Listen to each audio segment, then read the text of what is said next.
Welcome. What is good?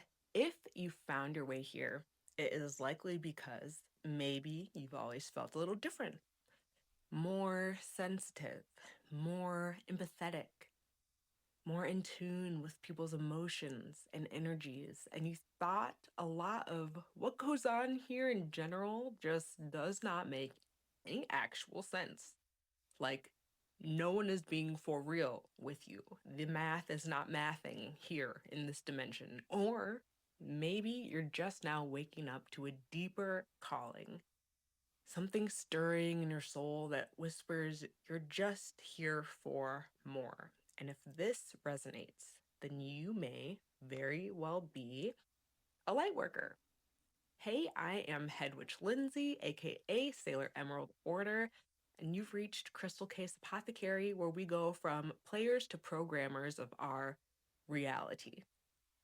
So, to be clear, being a light worker doesn't mean you've mastered the universe or you don't get overwhelmed or you've exited just being a human. In fact, most light workers go through profound human hardship. They often experience trauma, rejection, isolation, being the weird one, being the Oreo, the Twinkie, whatever, because the world just doesn't know what to do with them, doesn't know what to do with them, who they are in general, period. So, what is a light worker really? It's someone who feels deeply called to bring more light, love, healing, and general consciousness to the world. Like, wake up. Someone who is meant to be who they are so other people can be more of who they are. You don't suddenly wake up, a light worker with glowing hands and angel wings like in Sailor Moon or Cardcaptor Sakura, though it's not impossible.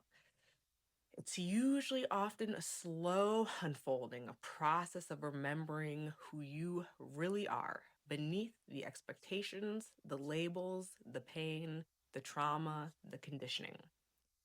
For me, it was very much an overnight kind of awakening, but I can get into that in another video that I will link down below. But many light workers have always been drawn to healing, teaching, creating, and helping others. You could be a nurse, a therapist, an artist, an actor, an embodiment coach, a writer, someone who hasn't yet found their outward role, which is totally fine. You won't always find it in like a book at Barnes& and Noble, careers for people. This certainly wasn't in the book.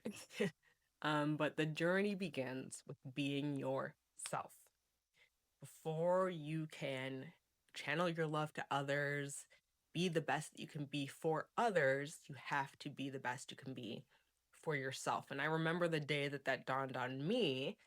I'd just been broken up with, and I drew a picture of me offering my heart to myself instead of to someone else, how I used to always do. So it really means being willing to recognize your own shadow and look honestly at your shadows. And as they say in Kingdom Hearts, the closer you get to the light, the greater your shadow becomes. This person could be someone that asked questions that adults thought were very taboo, or too big for them, to tackle.